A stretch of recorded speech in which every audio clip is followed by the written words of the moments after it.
Seja muito bem-vindo a esta edição de Euronews Noite. O acordo do Brexit não vai ser renegociado. Palavra de Jean-Claude Juncker. O melhor e o único acordo possível. O Presidente da Comissão Europeia fechou a porta a qualquer renegociação do acordo de saída do Reino Unido da União Europeia.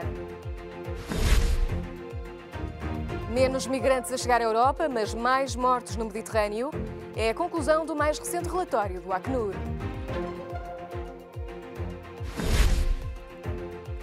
Olhamos também para o fosso que ainda existe no valor do salário mínimo nos países da União Europeia e para a situação da pobreza na Europa. E para ver mais à frente neste jornal, os pormenores sobre um dos mais importantes festivais de cinema da Europa, já é conhecido o alinhamento da Berlinale 2019. E o risco de uma saída desordenada do Reino Unido aumentou. É Jean-Claude Juncker quem o admite. O Presidente da Comissão Europeia mostra-se inflexível na resposta ao governo britânico. O Parlamento Europeu foi o palco escolhido para os 27 darem uma resposta clara ao Reino Unido. Conselho e Comissão não deixam margem a Theresa May. O acordo ratificado em novembro passado não será renegociado. Palavra de Juncker. O acordo de saída mantém-se como o melhor e único acordo possível.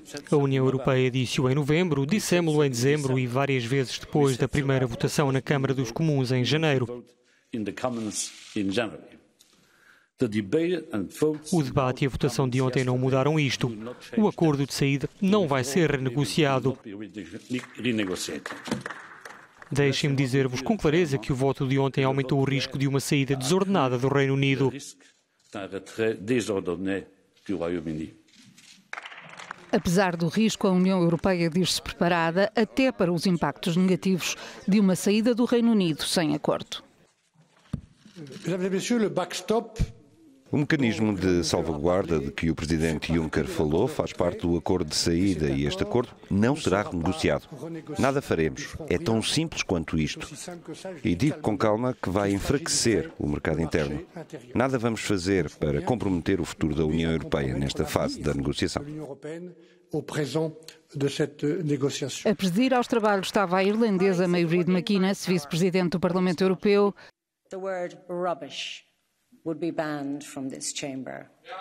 A tensão com os defensores do Brexit foi evidente.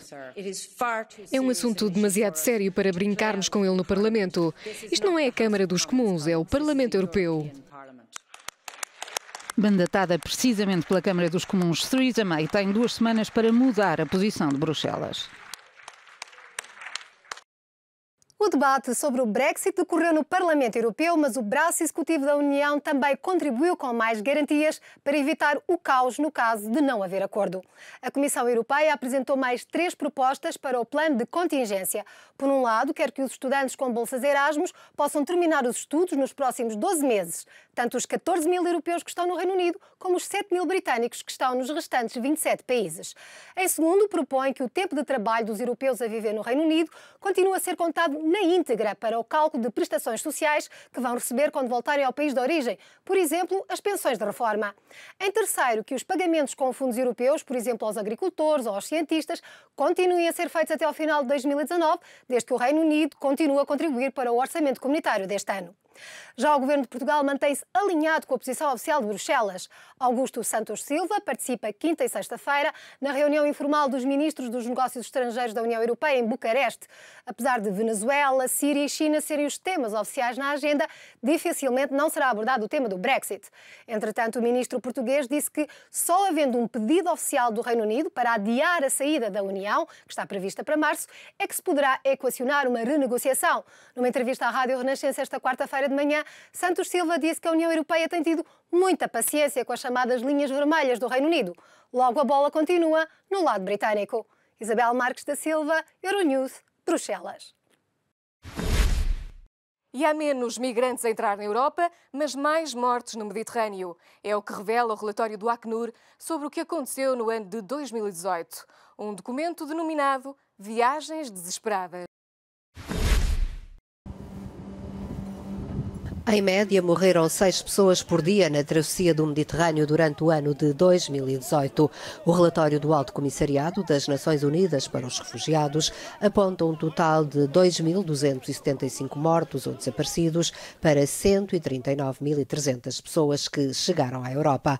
O documento fala de um ritmo alarmante de perdas de vidas devido aos cortes nas operações de busca e salvamento que transformaram o Mediterrâneo numa das travessias mais mortíferas em todo o mundo. Obrigaram também a mudar as rotas, tendo transformado a Espanha pela primeira vez no país mais acolhedor, seguido da Grécia e da Itália. O alto comissário Filippo Grandi aponta o dedo à atitude dos governos europeus.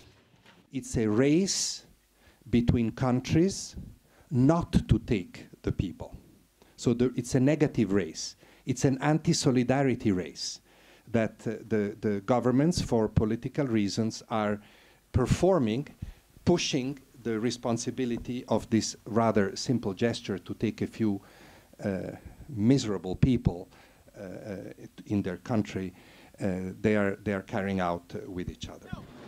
O relatório alerta uma vez mais os Estados para a necessidade de combater as redes de tráfico humano, lembrando que muitas das pessoas que procuram refúgio na Europa são vítimas de sequestros, tortura, violações e outros crimes às mãos de traficantes. Fim à vista para o impasse que a ONG Sea-Watch classificou como sendo sequestro político de migrantes. Os migrantes retidos há quase 2 semanas ao largo da Sicília vão poder desembarcar. O Senado italiano começou, entretanto, um debate para decidir se o ministro Matteo Salvini vai ser julgado por sequestro de migrantes.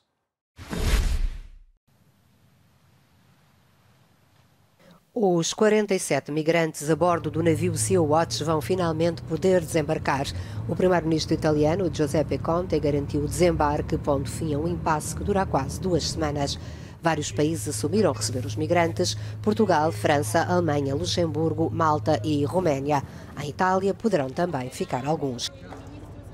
Uma solução anunciada no dia em que o Senado italiano debate a retirada da imunidade política ao ministro do Interior, Matteo Salvini, para responder num processo em que é acusado de sequestrar migrantes num barco de resgate. A queixa remonta a agosto de 2018. Um tribunal especial determinou que o ministro deve ir a julgamento, mas isso só acontecerá se o Senado autorizar. Também a ONG Sea-Watch denuncia um sequestro político dos migrantes que estão retidos há 10 dias no barco na Sicília e anuncia uma queixa contra Matteo Salvini. Apesar dos aumentos recentes no sul da Europa, continua a existir um grande fosso no valor do salário mínimo nos países da União Europeia. Portugal continua atrás da Grécia e só nos países do antigo bloco soviético é que os ordenados mínimos são mais baixos. O aumento previsto do salário mínimo na Grécia trouxe boas notícias para muitas pessoas asfixiadas pela crise no país. Mas a bonificação de 11%, passando dos 586 para os 650 euros, pouco ou nada influi na posição do país em relação a outros Estados europeus. De acordo com o Eurostat, o Gabinete de Estatísticas da União Europeia, é no Luxemburgo que se ofere o salário mínimo mais elevado a nível europeu.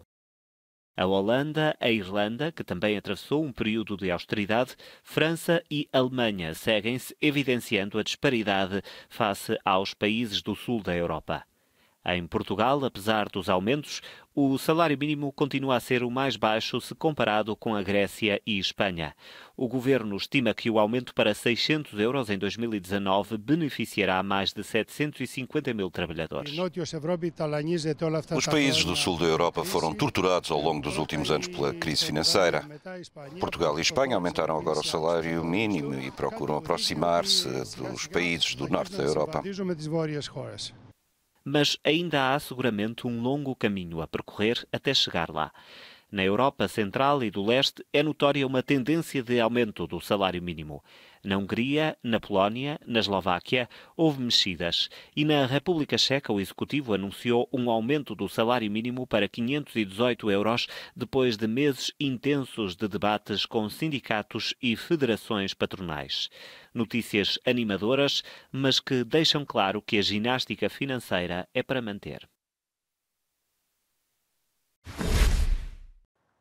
Em Portugal, 23% dos trabalhadores que recebem o salário mínimo estão em risco de pobreza, de acordo com o relatório de 2018, elaborado pela Rede Europeia Antipobreza. Esta é uma das tendências em crescimento destacadas no documento apresentado no Parlamento Europeu. José e Eva Marie estão entre os 113 milhões de pessoas que enfrentam a pobreza e a exclusão social na União Europeia, o equivalente a 22,5% da população do bloco. Foram convidados a vir a Bruxelas para testemunhar sobre o tema no Parlamento Europeu. Eu vivia na Costa Rica e tive de voltar de urgência para a Espanha porque o meu irmão estava doente e acabou mesmo por falecer pouco depois de eu chegar. Em Espanha tive de esperar um ano para poder iniciar o processo de pedir ajudas sociais. Hoje em dia temos também mais trabalhadores pobres, isto é, pessoas que têm um salário, mas que não lhes chega até ao final do mês.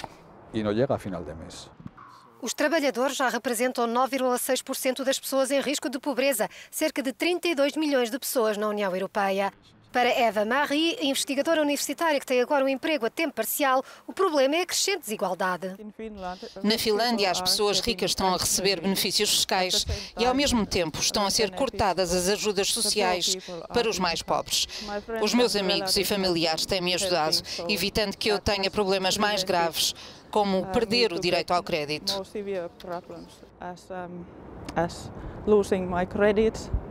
Na sessão parlamentar será debatido o relatório de 2018 elaborado pela Rede Europeia Antipobreza.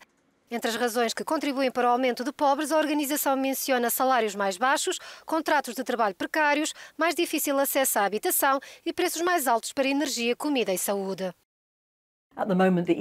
Atualmente, a União Europeia é vista como estando a trabalhar a favor dos mercados e não das pessoas.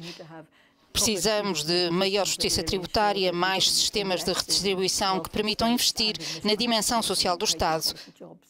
A pobreza na União continua 4% mais alta do que antes da crise de 2008. A pobreza também não poupa a Alemanha. No motor económico da Europa, 1/3 dos desempregados não tem dinheiro para comer de forma adequada. São aproximadamente 5 milhões de pessoas sem meios para fazerem refeições regulares. 1 em cada 3 desempregados na Alemanha não consegue pagar com regularidade uma refeição adequada. Os dados foram revelados pela Agência Federal de Estatística em resposta a um inquérito parlamentar do partido de esquerda Die Linke. São cerca de 5 milhões de pessoas nesta situação, o que representa 7,5% do total da população alemã. Por outro lado, cerca de 1/3 dos alemães com mais de 16 anos não consegue fazer face a despesas inesperadas, como reparações automóveis, por exemplo. Os dados constam de um estudo de 2017 da União Europeia sobre rendimento, inclusão social e condições de vida. Em dezembro do ano passado, a taxa de desemprego na Alemanha ficou nos 4,9%. O número representa um agravamento de 0,1 pontos percentuais em relação a igual período do ano anterior.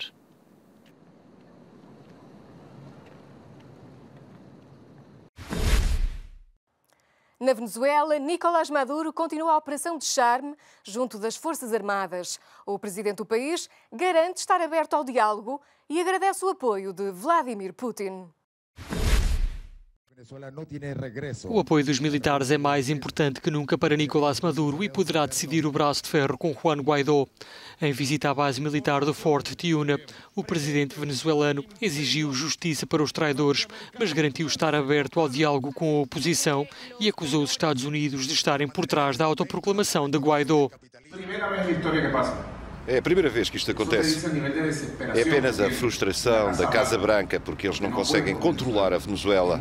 É muito delicado. O que é que eu estou a fazer? A exercer a minha liderança, a ser o comandante em chefe constitucional. Apesar do antagonismo norte-americano e do ultimato europeu, Nicolás Maduro está longe de estar sozinho. Afinal de contas, tem um aliado de peso. Temos o apoio da Rússia a todos os níveis e recebemos-lo com alegria e gratidão. O que pedi ao presidente Putin que estivesse em permanente contacto. As declarações de Maduro foram proferidas a uma agência de notícias russa. Não foi coincidência, o discurso de Moscovo é bastante semelhante ao de Caracas. Sinceramente, queremos criar condições para o diálogo entre o governo e a oposição. Falámos sobre isso com os nossos parceiros venezuelanos, com a República Popular da China, com os países latino-americanos e com os europeus. E se Maduro procurou apoio em Moscovo, Juan Guaidó fez o mesmo em Washington. Venezuela é cada vez mais o palco por excelência da Guerra Fria dos novos tempos. E falta uma semana para o arranque de um dos mais importantes festivais de cinema do calendário. O alinhamento da Berlinale foi divulgado e inclui um grande número de filmes com temas sociais. Destaque também para a forte presença das mulheres. O Festival de Berlim, um dos mais importantes festivais de cinema da Europa, já tem alinhamento para este ano. A seleção inclui novos filmes de Agnès Varda, Jean Guimau ou François Ozon. Os temas da atualidade, como a ecologia, estão em destaque, como conta o diretor Dieter Koslik, que dirige a Berlinale pelo último ano. Agora tem tudo mais a ver com o nosso comportamento em relação ao mundo. Toda a gente sabe o aquecimento global, os problemas com a agricultura e a nossa comida. Assim, temos filmes sobre esses temas. É bastante interessante. Diria que os nossos comportamentos privados são mais políticos que nunca e estamos a mostrar isso. Juliette Binoche, atriz e realizadora francesa, é a presidente do júri deste ano, em que as mulheres estão em destaque. 7 em 17 filmes em competição pelo prémio principal foram realizados por mulheres, incluindo o filme de abertura The Kindness of Strangers, da dinamarquesa Lorna Scherfig. Je m'appelle Alexandre Guérin, père de 5 enfants. Entre os filmes em competição, de França chega Grâce à Dieu, Graças a Deus, de François Ozon. O filme fala de um tema que fez manchetes nos jornais nos últimos tempos. O caso do padre acusado de pedofilia, que levou recentemente o arcebispo de Lyon a responder em tribunal. Enfin, moi, ce que j'attends, c'est une sanction de l'Église à son encontre. Je vais être clair avec vous, le père Renard restera toujours prêtre. In goldenen Handschuh. Ja. Fatih Akin, último realizador alemão a ter recebido um Urso de Ouro em Berlim, está de regresso com Der Goldene Handschuh, a Luva Dourada, um filme de terror adaptado do livro de Heinz Strunk sobre um serial killer em Hamburgo nos anos 70.